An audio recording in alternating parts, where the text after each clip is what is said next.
Eating disorders के risk factors की जब हम बात करेंगे तो सबसे इम्पोर्टेंट है बायोलॉजिकल रिस्क फैक्टर, जो कि अगर इंडिविजुअल आपकी फैमिली में कोई इंडिविजुअल ईटिंग डिसऑर्डर से स्ट्रगल कर रहा है, सफ़र कर रहा है, चाहे से वो इमीडिएट हो या एक्सटेंडेड, तो आपको भी ईटिंग डिसऑर्डर होने के रिस्क बढ़ जाता है।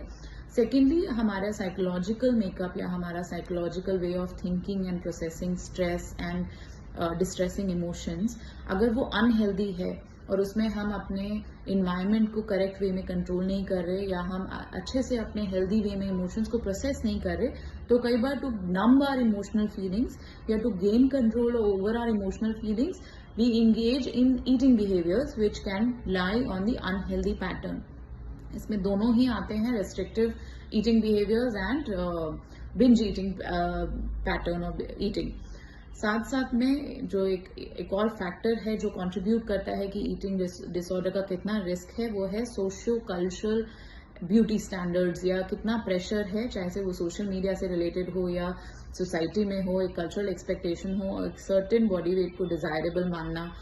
बॉडी वेट के ऊपर किसी इंडिविजुअल की सेल्फ एस्टीम को रखना, वर्थ इंडिविजुअल की इस बात से डिटरमाइन होना कि वो किस तरह के दिख रहे हैं या किस तरह के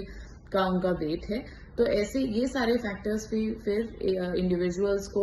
प्रोत्साहित करते हैं कि वो अपने